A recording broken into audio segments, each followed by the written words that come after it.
Assalamualaikum warahmatullahi wabarakatuh. Bismillah, alhamdulillah, alhamdulillahi rabbil alamin, wa bihi nasta'inu ala umurid dunya waddin. Wassalatu wassalamu ala sayyidil mursalin, sayyidina wa habibina wa qurrati a'yunina wa maulana Muhammadin sallallahu alaihi wasallam wa ala alihi wa ashabihi ajma'in, amma ba'du. Wa qala fi du'a rabbi israh li sadri wa yassir li amri wahlul 'uqdatam min lisani yafqahu qawli. Allahumma sakhkhir lana lisana sidqi waj'alhu mahallal fahmi lil khitabi wan nutqa bis shawabi wal amala bis sunnati wal kitabi. Allahumma iftah lana abwabal ilmi wa zidna ilma wa fahma wa alhiqna bis sholihin. Allahumma iftah alaina futuhal arifina bi hikmatika wansur alaina rahmataka wa dzakirna manasina ya dzal jalali wal ikram walhamdulillahi rabbil alamin. Alhamdulillah Bapak-bapak sekalian, pada kesempatan malam hari ini insyaallah kita akan lanjutkan kajian kita membaca kitab Hikam, yang mana pada pertemuan sebelumnya kita sudah bahas salah satu penjelasan hikmah dari Syekh Ibnu Athaillah As-Sakandari menanggapi sebuah pertanyaan, andai kata ada seseorang yang hidupnya masih bergelimang dengan nikmat Allah Subhanahu wa taala, nikmat Allah tidak ada henti-hentinya datang terhadap dirinya, tetapi di sisi lain kemaksiatannya kepada Allah tetap berlanjut. Nah, katanya kan kalau ada orang maksiat maka nikmatnya dicabut. Ada orang yang punya nikmat gak bersyukur maka nikmatnya akan dicabut, diganti dengan musibah. Geninganan ayat orang yang nikmatnya tetap berlanjut, maksiatnya tidak dapat dia hentikan. Kok bisa seperti itu? Nah, itu bagian dari istidraj. Nah, kemudian kalau halnya seperti itu kan kelihatan. Istidraj itu kelihatan dohir. Jadi ujug-ujug dia itu jauh dari Allah, ujug-ujug dia itu disengsarakan oleh Allah dan lain-lainnya. Nah, ada bagian dari istidraj yang bersifat khofi, atau bagian dari siksaan Allah tetapi dia itu samar. Nah, inilah yang insyaallah yang akan kita bahas dari hikmah yang ke-65 katanya banyak. Bismillahirrahmanirrahim. Qala mu'allifu hadzal kitab rahimahullahu taala wa nafa'ana bih wa bi ulumihi wa a'ada alaina min barakatihi wa karamatihi. Allahumma wafiqna li isabati shawab wa janibna zayga wal irtiyab wa nafa'na wal muslimina bima hawa hadzal kitab. Istajib doana ya Allah bihaqqi suratil Fatihah. A'udzu billahi minasy syaithanir rajim. Bismillahirrahmanirrahim. Alhamdulillahi rabbil alamin arrahmanir rahim maliki yaumiddin. Iyyaka na'budu wa iyyaka nasta'in. Ihdinas siratal mustaqim siratal ladzina an'amta 'alaihim ghairil maghdubi 'alaihim waladdallin. Bismillahirrahmanirrahim. Min jahlil muridi ayyusi al-adaba fatu'akhkharul uqubatu anhu. Rada panjang ya, tapi insyaallah kita ringkas lah. Fayaqulu law kana hadza su'a adabin laqata'al imdada wa aujabal ib'ada. Faqad yuqta'ul madadu anhu min haitsu la yash'ur walau lam yakun illa man al mazid. Wa qad yuqamu muqamal bu'di wa huwa la yadri walau lam yakun illa ayyu khalliyaka wa ma turid. Bismillahirrahmanirrahim. Wa min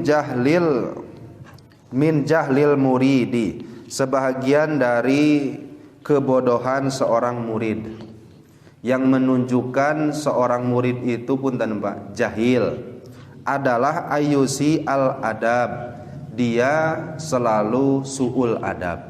Su itu artinya buruk, adab itu tata krama. Jadi buruk secara tata kramanya, jahat adabnya, nggak bagus adabnya. Nah, itu salah satu kebodohan yang dimiliki oleh seorang murid, ialah kalau dia sudah su'ul adab. Nah, emang kita murid bukan? Nanti insyaallah kita klasifikasi dulu. Kita tuh masuknya kemana nih? Murid atau yang mana? Kenapa disebut bodoh? Ya karena patu akhoru al-uqubatu anhu.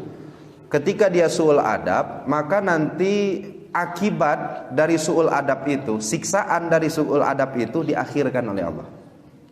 Nah, kemudian dia akan menghelah atau menghujah, fayaqulu laukana hadza su'a adabin, apabila yang saya lakukan itu adalah su'ul adab, laqata'al imdad, tentu Allah telah putuskan pertolongannya dariku.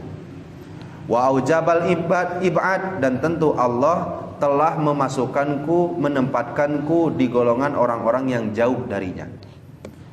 Faqad yuqta'ul madadu anhu min haitsu la yash'uru, padahal pertolongan Allah telah terputus darinya sedangkan dia tidak sadar. Walau lam yakun ilaman al-mazid, kalaulah pertolongan Allah itu tidak diputus, atau tidak ada pertolongan Allah itu kalaulah pertolongan Allah itu tidak sampai diputus, cukup dengan tidak ditambahnya nikmat ruhaninya itu sudah cukup untuk menjadi siksaan bagi dirinya. Ini masih ngehartiin sedikit-sedikit ya Pak ya. Insyaallah nanti kita akan jelaskan. Nah, kemudian waqad yuqamu muqamal bu'di wa huwa la yadri, dan terkadang orang yang su'ul adab itu ditempatkan oleh Allah di makom orang yang jauh dari Allah. Dia tidak tahu, dalam keadaan dia tidak tahu Allah tuh menempatkan dia di makom orang yang jauh dengan Allah. Walau lam yakun illa ayyukhalliyaka wa ma turid, kalaulah tidak ditempatkan di makom orang yang jauh, maka cukup sebagai siksaannya adalah Allah membiarkanmu dengan apa yang kamu inginkan. Artinya apa yang kamu inginkan, ya sudah, kumamane mencara orang. Nah, ini bagian dari istidraj yang bersifat khofiyah ya Pak, bersifat samar. Saking samarnya yang diistidraj nggak sadar. Kalau kita kan kadang-kadang nemu ukubah, nemu siksaan Allah, siksa itu baliknya bisa menjadi dua. Satu, kalau siksa itu hadir tidak merubah diri kita kembali kepada Allah, maka murni itu siksa. Tapi kalau siksa itu hadir, cobaan itu hadir, membuat kita balik kepada Allah, taubat kepada Allah, maka siksa tadi menjadi tazkirah, pepeling. Nah, sehingga bagi orang-orang yang su'ul adab, orang-orang yang su'ul adab itu maksudnya kayak gimana sih ya? Nah, kategorinya su'ul adab tuh Pak ada 3 lah, biar gampang dulu Bapak memahaminya. Ada orang awam, ada orang murid, ada orang wasil. Ada yang awam, ada yang salik, ada yang wasilin ya gini. Masih emon ya Pak ya? Salikin, wasilin. Kalau awam gimana? Awamnya kayak kita lah kayaknya. Kalau orang awam, adabnya kepada Allah seperti apa? Dia harus kerjakan yang diperintah, jauhi yang dilarang. Kan seperti itu Pak, adab kita. Kemudian kalau murid, adabnya kepada Allah gimana? Yang tadi udah lewat Pak. Yang pertama tadi udah lewat. Terus apa lagi ya tuh? Harus mulazamah zikir kepada Allah. Jadi jangan sampai satu waktu terlewat tanpa berzikir kepada Allah. Hilap ini mah sejam dari 24 jam tuh dia itu lagi terbangun tapi nggak zikir. Nah, itu su'ul adab. Ada nanti siksanya? Ada. Itu luar biasanya Pak. Kalau kita kan Pak nggak sholat, ada nggak siksanya Pak? Siksanya mah nanti mau disegerakan atau ditunda. Kalau disegerakan berarti di dunia kene. Kalau ditunda nanti di akhirat. Nah, kemudian tapi tanpa tobat ya Pak ya. Ini kalau tobat dibayar, dikodok dan lain itu beda lagi ceritanya. Nah, kemudian kalau siksanya itu dipercepat di dunia, terbagi juga menjadi 2 nanti itu. Ada yang khofiyah, itu tuh teguran, siksa dari Allah karena meninggalkan sholat, tapi samar, nggak kelihatan. Ada juga yang siksanya itu jelas. Orang nggak sholat, besoknya langsung sakit. Nah, itu teguran, kamu tara sholat. Jelas tidak Pak? Jelas tidak Pak? Jelas kan? Itu teguran bahwa itu siksaan dari sababnya dia meninggalkan sholat. Jelas kelihatan. Tapi ada yang nggak jelas, seakan-akan itu bukan teguran dari Allah. Gimana contohnya? Ada orang sholat tapi ketika hidup sehari-hari dia tidak punya ketenangan dalam hidup. Nggak tenang hidup nanti. Darah sama eta teh sanes siksa gara-gara ninggalkan sholat. Atau ketika dia bermunajat kepada Allah, ketika dia berkeluarga, keluarganya nggak pernah menjadi sakinah. Kan kayak yang samar, Pak. Padahal sama-sama kene siksaan. Bukan sakit, bukan jatuh pangkatnya, bukan berkurang hartanya, bukan. Tapi di sisi lain yang rada samar Pak Allah tuh. Diaplikasikan ukubahnya itu, siksaannya itu. Nah, sehingga kalau kita yang awam maksiat, kemudian maksiat saya itu mendatangkan siksa nggak dari Allah? Bisa jadi. Kalau kamu nggak bertobat-tobat, pasti akan disiksa oleh Allah. Siksanya di mana? Bisa di dunia kene dilihatkan, atau nanti di akhirat. Kalau di dunia kelihatannya gimana? Ya mungkin bisa badan yang sakit, harta yang berkurang, atau berkahnya tidak ada, ataupun dan banyak pekerjaan yang jadi tidak berkah, yang kelihatan secara mata. Atau mungkin ketika kamu maksiat nggak tobat-tobat, sholat kamu nggak pernah rasa khusyuk, atau berdoa nggak pernah merasa nikmat, atau baca Quran nggak pernah merasa tenang. Harusnya baca Quran tenang, kita mah baca Quran kalah tunduh. Kan seperti itu Pak. Kok bisa gitunya? Itu mungkin bagian dari tazkirah Allah agar kamu tobati dosa-dosa kamu. Karena memang saking samarnya. Nah, sampai sini bisa dipahami. Ini baru tingkatan awam Pak. Gimana kalau tingkatannya murid? Kalau murid itu apa sih ya? Tadi kan katanya min jahlil murid. Murid itu sebenarnya apa sih ya? Murid itu man aroda ataqarruba ilallahi ta'ala bi islahi halihi wabil istiqomati ala siratihi. Seorang murid itu bisa dikatakan murid adalah ketika dia punya keinginan untuk selalu mendekatkan diri kepada Allah. Caranya dua. Satu, islahi halihi, keadaan dirinya dibenarkan. Yang tadinya rajin maksiat sekarang mulai bebenar. Nu tadinya geus salat, sekarang salatnya ditambah lagi kualitasnya. Terus diislah, terus diperbaiki keadaan dirinya. Wabil istiqomati ala siratihi, dan selalu berupaya istiqomah berada di jalan Allah Subhanahu wa taala. Caranya dua. Agar kita bisa menjadi murid. Satu, bitaujihin syaikhin alimin robaniyin, dengan arahan seorang guru yang alim. Ini syaratnya mursyid tuh Pak. Mursyid itu harus alim. Terus setelah alim dia harus robaniyin. Ya alim, ya punya sifat ketuhanan. Nah, emang ada gitu manusia yang bersifat ketuhanan? Ada. Rasulullah itu adalah seorang manusia yang punya sifat raufur rahim, penyayang, sabar, dihina mesem, didolimi mendoakan balik baik. Itu kan sifat-sifat apa tuh Pak? Sifat-sifat ketuhanan. Diminta seneng, kalau nggak diminta marah. Itu kan sifat ketuhanan. Nah, sehingga salah satu syekh yang mursyid, salah satu sifatnya itu adalah robaniyin, punya sifat-sifat karakter ketuhanan. Walaupun nggak mungkin lengkap ya Pak ya dari sifat-sifatnya. Seperti Kanjeng Rasul kan ditarapkan dua. Laqad ja'akum rasulun min anfusikum azizun alaihi harisun azizun harisun alaikum bil ma'anitum harisun alaikum bil mu'minina. Nah, ini kan raufun rahimun. Ini kan sifat Rasul Pak. Bukan nerangkan sifat Allah. Allah itu kasih Rasul itu sifat rauf, kasih sifat rahim. Ini sifat ketuhanannya Rasul. Nah, sehingga kita juga boleh boleh. Kita harus mencontoh sifat Allah. Mana contohnya? Rahman, Rahim. Yang bisa dicontoh ya Pak ya. Kemudian Malik, Kudus, dan lain-lainnya. Assalam, memberikan keselamatan. Ya, kita harus mencontoh sifat-sifat yang seperti itu. Nah, itu salah satunya Pak.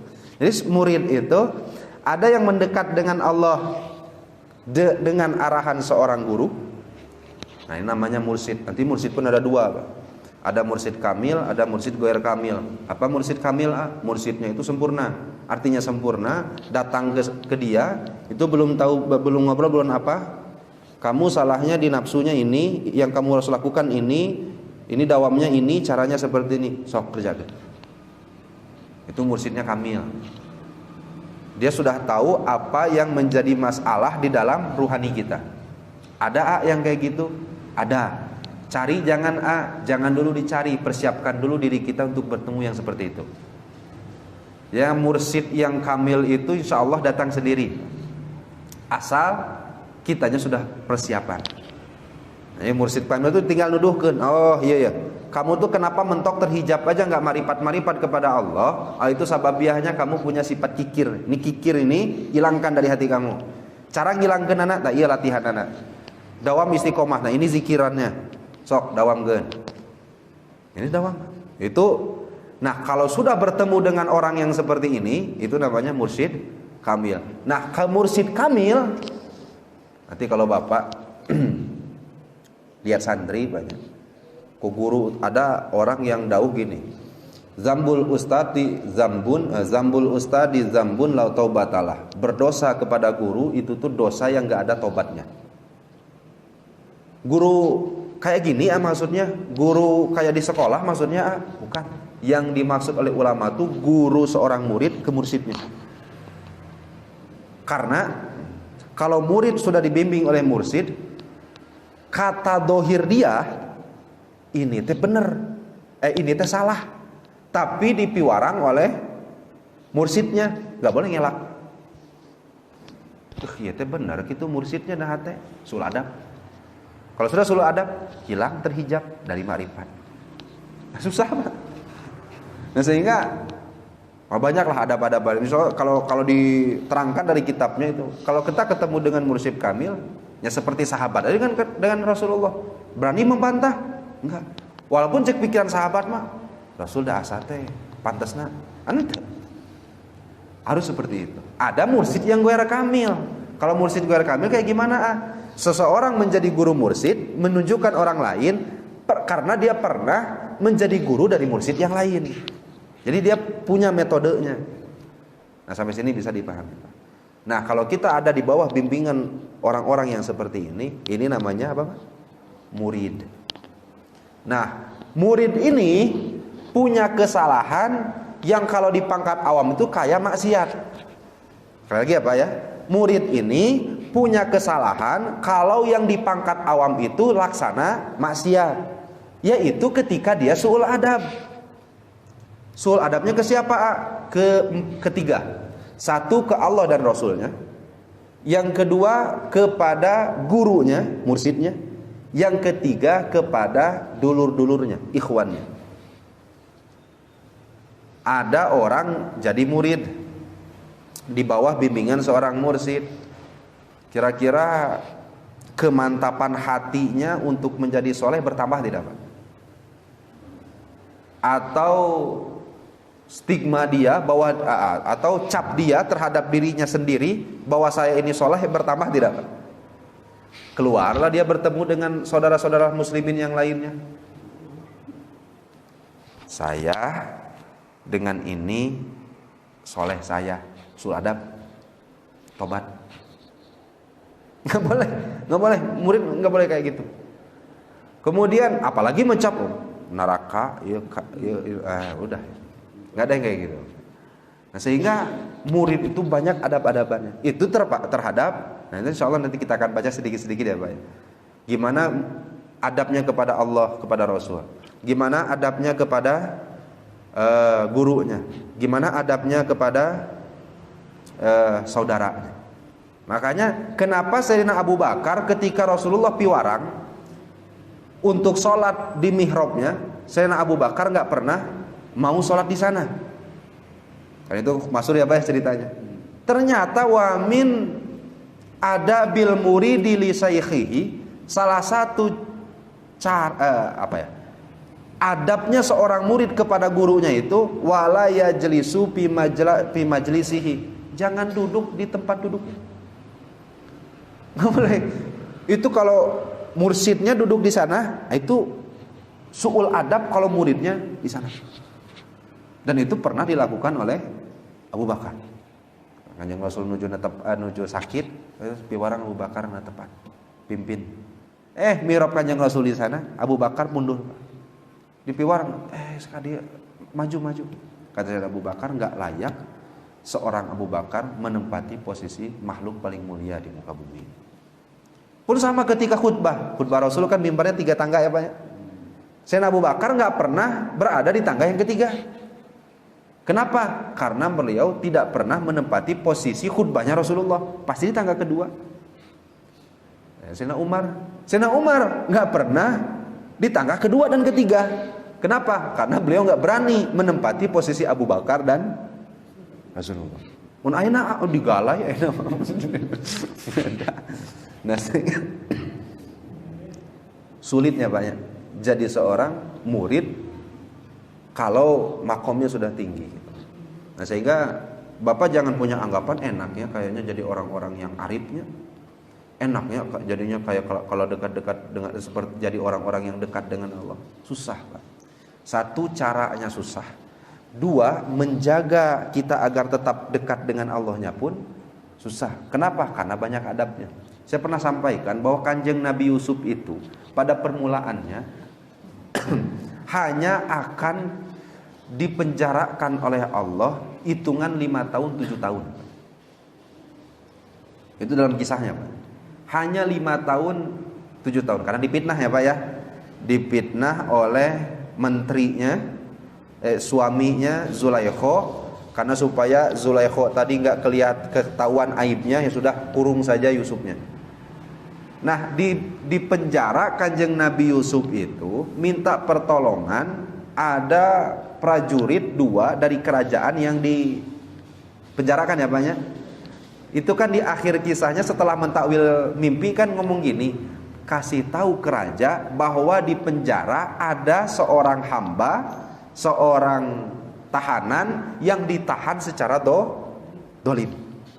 Jadi 30 tahun. Jadi 35 tahun lebih. Kenapa?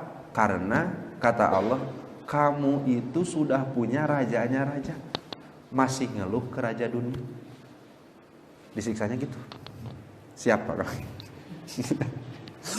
Harusnya mah 5 tahun 7 tahun keluar. Tapi ketika itu Kanjeng Nabi Yusuf, itu sebadanya dikasih tahu seperti itu, tobatnya luar biasa. Apa kata malaikat Jibril pada saat itu ke Kanjeng Nabi Yusuf?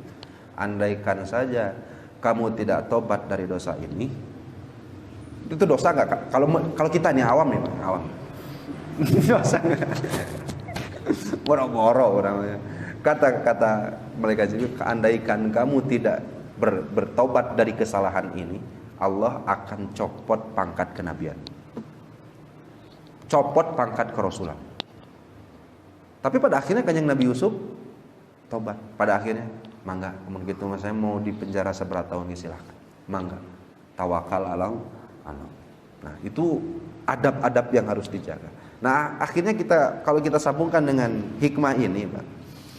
Kalau ada seseorang yang suul adab, baik awam, baik orang yang sudah murid atau orang yang wasil, kan punya adabnya masing-masing, Pak. Adab kepada Allah seperti apa? Adab kepada Rasulullah ya seperti apa? Kalau kita kan berperilaku seperti perilaku Rasul, wajib tidak, Pak? Wajib nggak, Pak?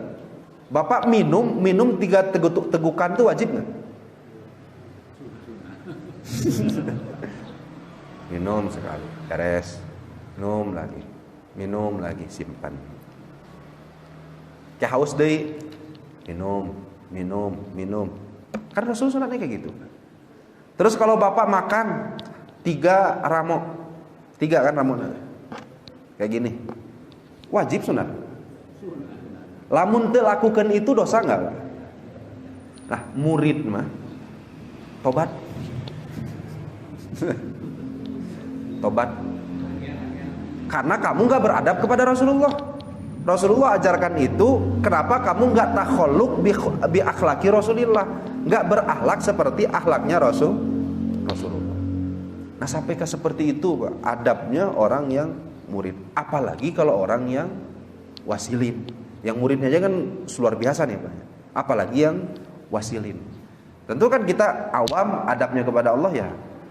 Ya, kalau kita sholat, punten ya Pak. Sholat Nggak pakai baju terbaik pun nggak jadi masalah. Lalu siapanya? Ada kan baju yang lebih baik daripada yang kita pakai sekarang? Ada. Luka karak kamari menang meuli Idul Fitri. Tapi kan buktinya nggak dipakai ke masjid, Pak. Tapi kan perintah Allah, khudu zinatakum inda kulli masjid. Cek murid mah dosa. Karena kamu pergi ke masjid tidak mematuhi perintah Allah. Ambil pakaian yang terbaik. Akhirnya kalau sudah seperti itu, su'ul adab di murid banyak. Kita nggak bicara awam. Kalau sudah su'ul adab di murid, kemungkinan cuma dua. Satu, qat'ul madad. Apa qat'ul madad tuh? Diputus pertolongan ruhani oleh Allah. Apa maksudnya pertolongan ruhani? Pertolongan ruhani itu satu, kalau kita sholat khusyuk itu diupayakan atau diberi, Pak?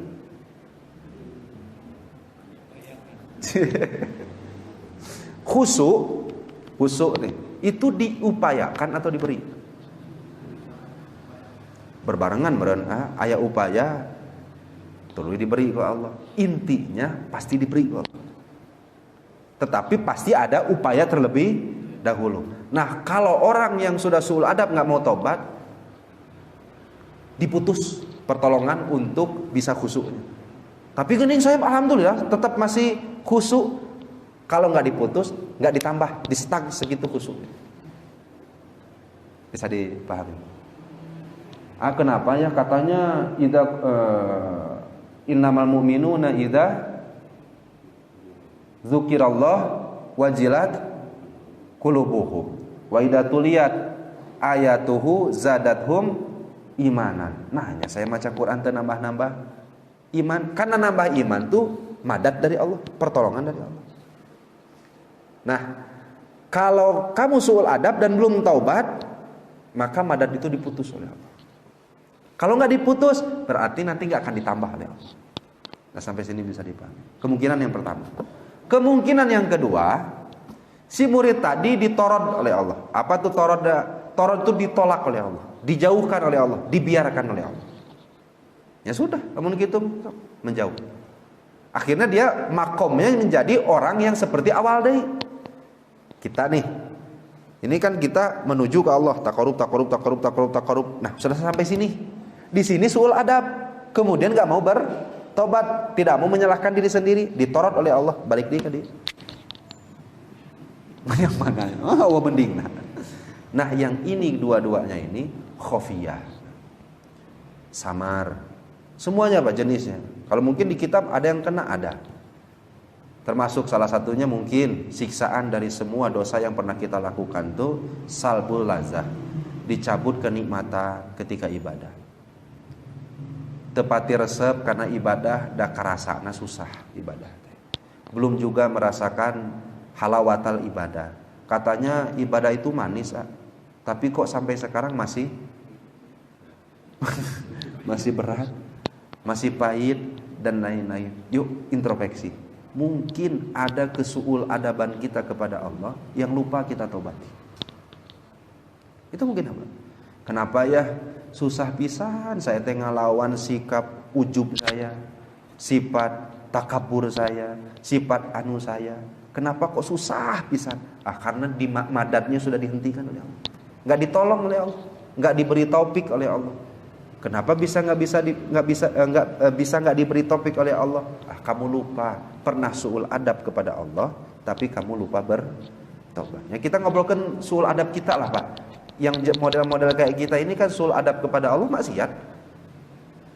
Dan melakukan sunat bagi kita belum su'ul adab kan? Karena memang makom kita masih punten ya Pak ya, awal.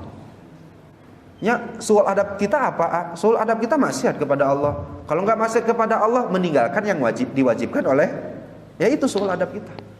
Nah, mungkin dari selama ini pernah seperti itu. Nah, tobati semua. Agar supaya nanti madad Allah kembali turun. Kalau sudah madad Allah kembali turun, insya Allah pertolongan ruhani itu akan datang ke dalam hati kita. Itu yang diperlukan kita sekarang kan itu Pak.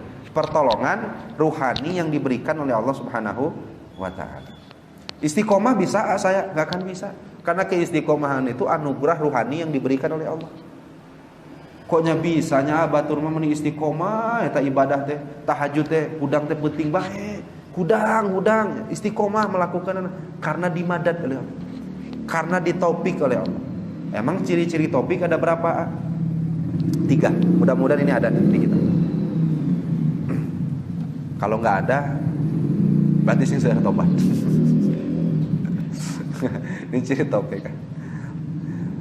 Wa min alamati taufiqi salasun.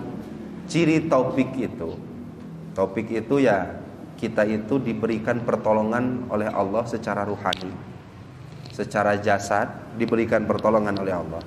Cirinya ada 3. Yang pertama, dukhulu a'malil birri alaika min ghairi qasdin minka. Selalu berbuat kebaikan, selalu datangnya perbuatan baik dari dirimu, tapi min ghairi qasdin minka, sebelumnya kamu enggak pernah bermaksud untuk melakukan itu. Tadi nama salat ka masjid teh rek salat hungkul, enggak ada niatan mau ngisi kenceleng. Pas disakap sakut teh aya duit 10.000 asupkeun ka. Nah, itu topik. Nah, kayak gitu. Tadinya mah enggak ada rere hate rek nulungan batur lihat di masjid teh, tapi da aya karunya ka batur sehingga mau menolong orang lain. Tadinya nggak ada tujuan untuk berbuat baik, tetapi mengerjakan kebaikan. Itu ciri yang pertama. Yang kedua, ciri yang kedua, Allah Subhanahu wa taala berikan taufik kepada seseorang itu adalah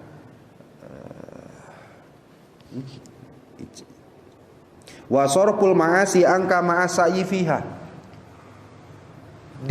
Disingkirkannya kemaksiatan, ma'asai fiha, disingkirkan maksiat anka darimu, ma'asai fiha, serta kesempatan untuk maksiat itu banyak. Ieu teh abdi teh ada di satu tempat nu hideung, tapi ku alhamdulillahna salamet. Taufik gitu. Yang kayak gitu. Ciri orang yang sabar. Orang yang paling banyak masuk, oh iya YouTube. Nah, sehingga kenapa bisa bertahan? Saya nggak melakukan maksiat, karena dimadad oleh Allah, ditaufikan oleh Allah. Itu ciri yang kedua. Nah, ciri yang ketiga, orang-orang yang diberi taufik oleh Allah adalah wafat hubabil lija wal ibtikor ilallahi ta'ala. Apapun keadaannya, dimanapun dia berada, selalu terbukanya pintu iftikornya dia kepada Allah. Selalu hatinya itu merasa butuh kepada Allah. Kerjaya ya butuh, kersusah ya butuh. Nah, selalu perasaan butuhnya ini, selalu perasaan ingin berlindung di bawah naungannya Allahnya ini selalu ada di dalam hati. Nah, kalau sudah seperti itu, insya Allah ciri madad dan taufik Allah itu masih ada di dalam diri kita. Gimana kalau taufiknya sudah hilang? Cirinya pun sama, Pak, tinggal dibalik. Wa min alamatil khudlan ta'assuru ta'ati alaika ma'asai fiha. Hese berbuat taat padahal di lingkungan yang resep taat. Kesempatan taat banyak, tapi hese berbuat taat na kumaha. Belah ditu maca Quran, nu belah dia tolabul ilmi, nu dia salat, urang mah kadang kerek. Kenapa kok susah? Nah, sehingga itu sudah dikotok sama Allah. Diputus topik. Diputus madannya. Nauzubillah subhanahu. Wa dukhulul ma'asi alaika ma'al harabi minha. Tetap berbuat maksiat ma'al harabi minha, padahal sudah lari dari maksiat. Saya teh keluar ini teh, punten Pak Polisi. Keluar dari polisi terus jadi naon? Jadi pedagang di mana? Di pasar. Tapi naku naon keur dagang masih kena nipunya. Tujuan keluar dari polisi agar tidak maksiat. Larilah ke usaha yang lain, di usaha lain maksiat keneh, topik udah hilang. Mau kemana lari kalau sudah tidak dimadad oleh Allah, tetap akan maksiat. Nauzubillah summa naudzubillah. Makanya apapun profesi seseorang, apapun kondisi seseorang, maksiat itu insya Allah tidak akan bisa hilang kesempatannya.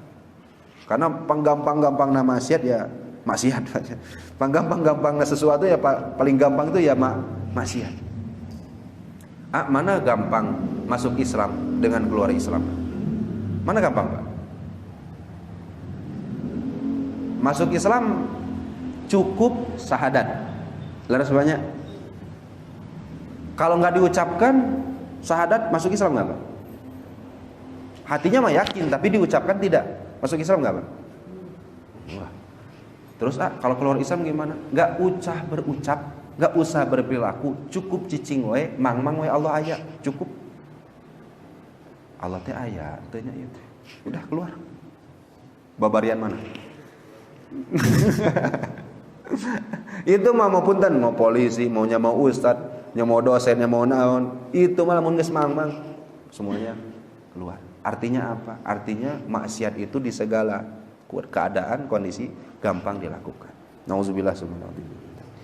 Dan terakhir ditutupnya hatinya dari iftikor kepada Allah. Artinya dia sudah hilang rasa butuh kepada Allah. Da kunaon kitu ada jaya wae. Kunaon kitu da sehat wae. Ari geus sakit lain Allah nu hadir pertama kali, langsung Pan bromius. Langsung Pan dokter, langsung Pan ubar. Nu hadir pertama kali itu bukan Allah deh. Lagi sakit teh yang hadir itu langsung makhluk. Nah, sehingga kalau sudah seperti itu nauzubillah, orang min alamatil khudlan, dia sudah dihinakan oleh Allah, dijauhkan oleh Allah. Nauzubillah subhanahu wa ta'ala. Ya, artinya kita tidak terangkan terlalu panjang, Pak. Dari adabnya murid, adabnya wasilin, cukuplah adabnya kita sebagai orang awam saja kita pelihara. Artinya adab kita kepada Allah yaitu berusaha mengerjakan perintah Allah, berusaha mengerjakan perintah Rasulullah, berusaha untuk menjaga hak-hak saudara-saudara yang ada di sekitar kita. Dengan seperti itu, insya Allah Allah akan terus naungi kita dengan taufiknya, naungi kita dengan madatnya. Insya Allah nambat laun, kita akan naik makomnya. Gimana acara naiknya wakom? 2. 1 di bawah arahan seorang guru. Yang kedua, dibimbing memiliki teman-teman yang soduk, teman-teman yang seperti ini, teman-teman yang soleh, teman-teman yang kalau lihat temannya salah itu atel bibir nate pingin kasih nasihat, tapi dengan cara yang terbaik ya Pak ya.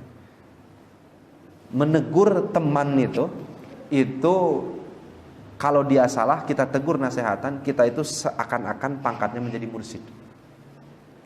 Kalau tidak dibimbing oleh guru, memiliki teman yang soleh-soleh seperti ini, insya Allah itu pun bisa menjadi seorang murid. Sampai sini bisa dipahami. Sebelum ditutup, mengapa ada pertanyaan atau tidak? Atau nabi panambihan? Atau nabi atas cekap paham bagi tanda banyak? Insya Allah.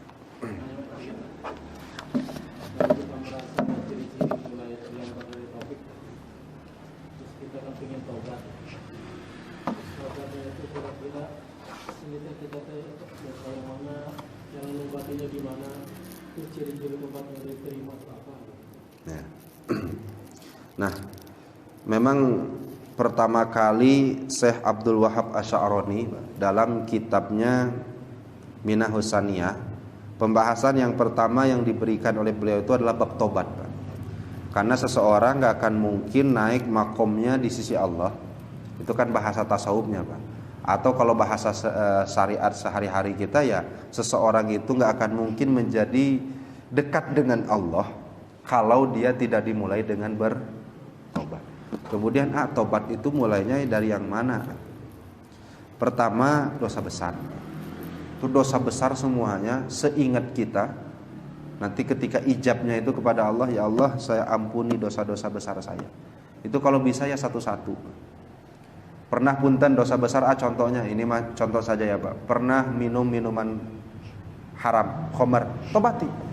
Tapi di sisi lain pernah juga zina, ya tobatnya khamar dulu, terus beres khamar zina, beres zina melawan ke orang tua, beres itu terus dosa-dosa besar, beres dosa besar baru ke dosa kecil. Itu istiqomah seperti itu Pak.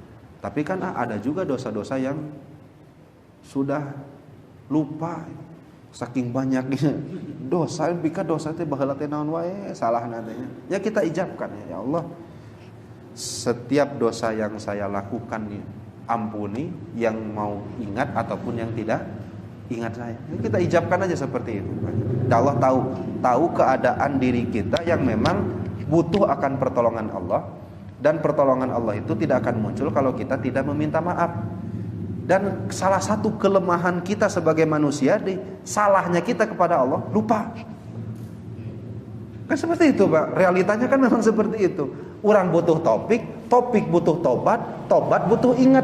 Ari orang penyakitnya lupa. Ya, akhirnya Bapak mau gimana ke Allah Pak? Ya akhirnya kan, ya Allah, dengan segala kekurangan saya ini, saya meminta maaf. Ampuni dosa-dosa saya. Atau nu ingat, ya kita tentu yang ingat Pak kita tobati Pak. Nah yang masalahnya kan yang nggak ingat Pak. Nah setelah beres dengan hakullah, karena kita nggak tahu Pak, yang jadi sababia perhentian madad itu yang mana, sehingga dosanya itu harus dipukul rata, semuanya kita tobati. Nah sehingga dosa itu tobati dulu semua. Mulai dari yang hakullah dulu, beres dari hakullah, mulai ke hakul adami lagi. Nah ini yang lebih berat lagi. Ada hakul adami kumaha? Punten. Pernah suatu ketika kita ngambil barang orang lain, balikan. Kasih tahu orangnya. Pernah menghina orang lain di depan halayak ramai sehingga kurangnya tercabiknya kehormatan dirinya, minta maaf. Pernah menggibah orang lain, pernah memfitnah orang lain sehingga nama baiknya jadi buruk, minta maaf. Karena itu pun bagian dari orang awam tetap suul adab, karena tidak menjaga perintah Allah. Perintah Allah kan gak boleh kita dolim kepada orang lain. Nah beres semua itu, nah insya Allah setelah itu pasti rohani kita akan dibimbing. Terus sampai kapan kita tobat gitu ante? Sampai ke meninggal. Ya jangan sampai Bapak tuh tobatan nunggu Ramadan. Ramadan ngekarak tobat eta ge 10 malam terakhir.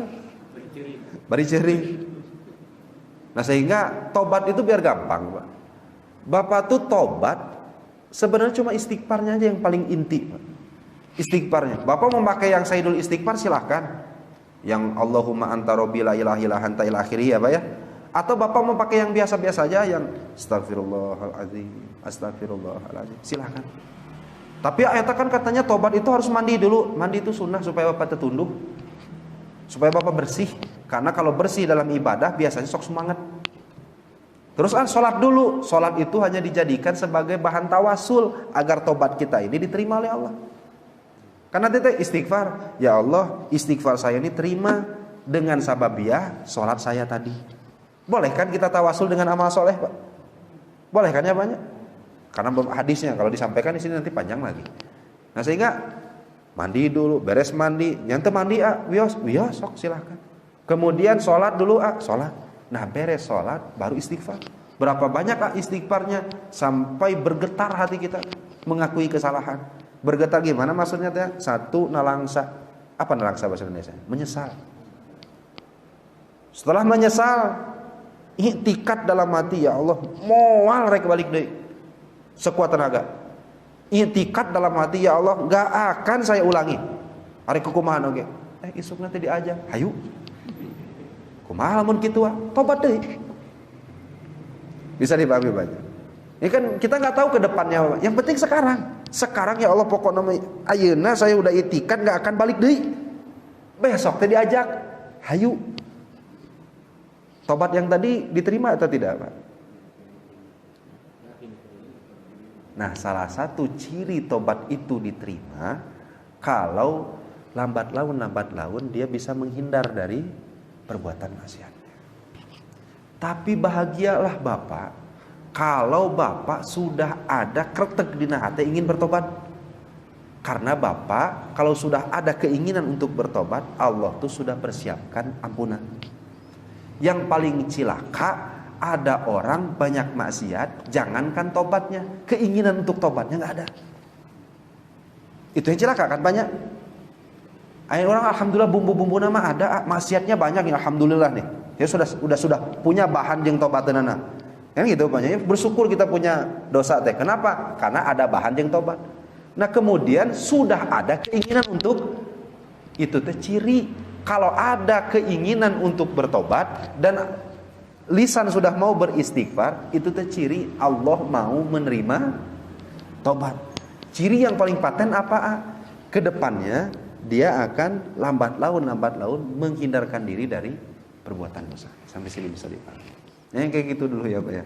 Nah, sehingga mudah-mudahan kita berdoa kepada Allah, kita ini yang masih awam selalu dibimbing oleh Allah, selalu diarahkan oleh Allah, ya terutama untuk senantiasa bertobat atas kesalahan kita, kealfaan kita di masa yang lalu, dan mudah-mudahan selalu menjaga kita agar bisa bertobat untuk masa yang akan datang. Pengintan sakitu banyak. Mangga taya dicekap.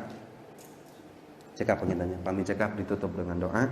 Wabillahi taufik wal hidayah wal afu minkum. Wassalamualaikum warahmatullahi wabarakatuh.